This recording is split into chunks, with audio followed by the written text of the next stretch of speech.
हम उस भारत के निवासी हैं जहाँ चांद पर पहुँचने के बाद भी गाय, गंगा और जन्मभूमि को माता कहते हैं। उस देश की दिशा क्यों डगमगाने लगी कि उस देश की दिशा क्यों डगमगाने लगी? जवानी क्यों नशे में लड़खड़ाने लगी? जवानी क्यों नशे में लड़खड़ाने लगी?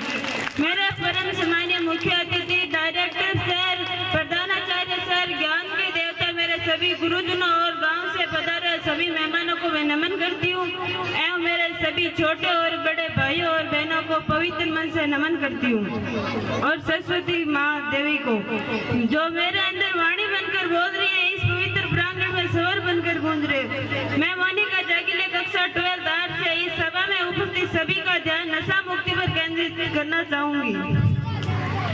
नशा भांग का हो या गांजे की चिलम लीवर और फेफड़ों पर देता है जुलम। गुटखा, शराब, सिगरेट का नशा, उसमें भी क्या था दिल नहीं बजा। नशा शुरू तो एक शौक के रूप में किए जाते हैं, लेकिन वो धीरे धीरे लत बन जाता है। लत कोई सी भी हो सब गलत है कि लत कोई सी भी हो सब गलत है, लेकिन छूटती नहीं वही तो लत है, लेकिन छूटती नहीं वही तो लत है। विज्ञान यह कहती है कि नशा इंसान में शरीर में रासायनिक परिवर्तन कर देना शुरू कर देता है। उसके बाद नशा मन चाहे नहीं ना चाहे भी करना पड़ता है। नशे करने वाले लोगों से मैं कहना चाहूंगी कि नशा वो दलदल है कि नशा वो दलदल है, अगर उसमें डूब गए तो जाकर भी नहीं निकल पाओगे। भारत में प्रतिदिन 3000 से अधिक लोग नशे से मर रहे हैं। कोई सूटा लगाता है तो कोई गुटखा खाता है, कोई शराब को पानी में तो कोई खाली ही गटकता है। निमंत्रण दे रहे हैं लोग बेवजह मौत को। अरे तुम्हारे इस नशे के कारण पूरा परिवार दर दर भटकता है। इनको देखकर मन में प्रश्न उठता है कि लोग नशा करते ही क्यों हैं। जब यह प्रश्न नशा करने वाले लोगों से पूछा जाए तो वे उत्तर देते हैं कि नशा करने से वो कुछ दिन के लिए जीवन की कठिनाई और दुख को भूल जाते हैं। मैं उसे कहना चाहूंगी मत सोचो जिंदगी बोझ है, मत सोचो जिंदगी बोझ है, खुश रहो समस्या तो रोज है।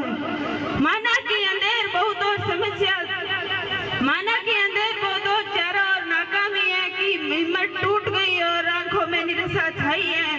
पर कृष्ण जी ने साफ कहा है, कर्म का फल जरूर मिलेगा। अगर कर्म में सच्चाई हो तो कर्म कहाँ निष्फल होगा। नशा नाश का द्वार है। जो व्यक्ति नशा करता है वो अपना मानसिक संतुलन, शारीरिक सुंदरता और संकल्प शक्ति खो देता है। इसलिए सामाजिक अपराध को भी बढ़ावा देता है। इसलिए मैं कहना चाहूंगी कि जिंदगी को एक नया मोड़ दीजिए, कि जिंदगी को एक नया मोड़ दीजिए। नशा कोई भी हो छोड़ दीजिए। आदमी ये भूल जाता है कि जान है तो त्योहार है। अभी संभलो और सच्चाई स्वीकार करो, कि अभी संभलो और सच्चाई स्वीकार करो। इस कैंसर करने वाले नशा का त्याग करो, इस कैंसर करने वाले नशे का त्याग करो। नशे की बढ़ती प्रवृत्ति के लिए काफी हद तक हम भी जिम्मेदार हैं, क्योंकि विवाह के और पारिवारिक समारोह पे हम मनवार के नाम पर अमल, डोडा और शराब को बढ़ावा दे रहे हैं। हमारे आसपास नशीले पदार्थों की बिक्री हो रही है, लेकिन हम जब तक खामोश रहेंगे तब तक हमारा बच्चा इसकी चपेट में न आए। इसलिए मैं सभी से आग्रह करती हूँ कि भारत में नशा मुक्त कराने की आप सभी अपना अपना सहयोग दें। नशा हमें क्यों है करना, नशा हमें क्यों है करना, मरने से पहले क्यों है मरना। और चेतन जागृत हो जाए और चेतन जागरूक सुंदर समाज बनाए।